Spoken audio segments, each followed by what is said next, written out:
बारी उमर को लाल सियानो सुत को कर दइए। मेरो बारी उमर को है लाल पाल मेरे बेटा को दीजिए।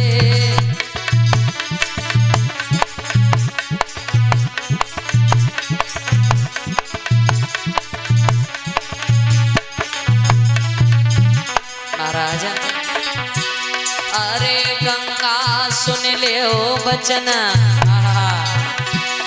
अरे ध्यान मेरे कहबे पर दीजिए। मेरो बारी उमर को है लाल पाल मेरे बेटा को दीजिए। अरे बारी उमर को लाल पाल मेरे बेटा को दीजिए।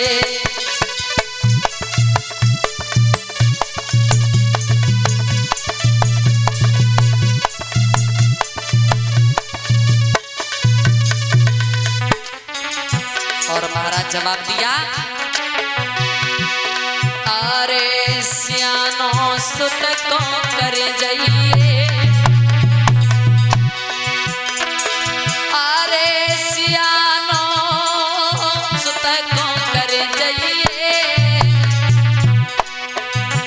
जब 11 बरस को वो छोड़े मेरे महलन में जाइए। अरे 11 बरस को वो छोड़े मेरे महलन में जाइए।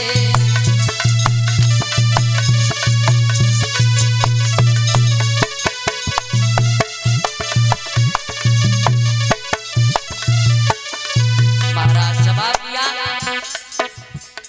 कि गंगा और महाराज एक बात तो आप सब लोगों को पता है कि अगर कैसे भी पुत्र के और पुत्र की अगर पुत्र का पिता यदि खत्म हो जाता है यानी मृत्यु हो जाती है पिता की, तो महाराज जो माँ होती है उस बच्चे का पालन कर ले जाती है। लेकिन और जब किसी पश्चात और जब माता की मृत्यु हो जाती है तो महाराज एक पिता से अपने बच्चे का पालन नहीं होता है। कभी बुआ के घर ऐसे ही भेजता रहता है लेकिन पालन नहीं होता है। लेकिन अगर माँ के लिए अगर किसी भी प्रकार से यदि पिता खत्म हो जाए, मृत्यु हो जाए पिता की, तो महाराज माँ अकेले ही बच्चे को पाल लेती है। तो उसी प्रकार से आज महाराज ने जवाब दिया कि गंगा केवल आप मेरे पुत्र को 11 वर्ष तक पाल दो और जब ये सियाना हो जाए तो आप मेरे महलों में से छोड़ जाना। और तब महाराज जब धीरे धीरे और आगे के लिए समय बढ़ता चला गया तो आज गंगा मैया ने हाथ जोड़ करके उस पुत्र को अपनी गोदी में ले लिया कि ठीक है महाराज, यदि आप यही चाहते हो तो मैं इस बच्चे को पालने के लिए तैयार हूँ, लेकिन महाराज मैं तो जा रही हूँ। और तब अरे समय नहीं गंगा जी रे कियो,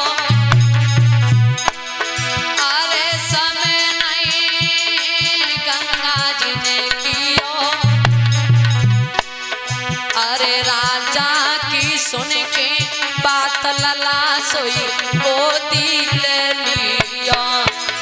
गंगा की सुन के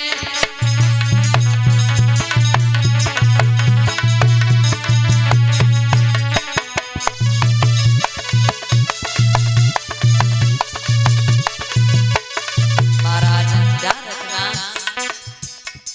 जब महाराज से जवाब दे दिया लाइए महाराज, यदि आप 11 वर्ष तक कोई बात नहीं, आपका संग यदि मैं नहीं निभा सकती लेकिन इस पुत्र को पाल तो सकती हूँ। तो महाराज उस पुत्र को लाइए महाराज और अपनी गोदी में ले लिया पुत्र को। तो आज मैया ने अपनी जब गोदी में पुत्र को लिया तो तब कर्म कौन सा किया, ऐसा ही नहीं बेटा गोद लयो है गंगा ने, चल दई लेके मात से आई। जितने लोग हते देवन के उनमें बेटा दयो गोमाई।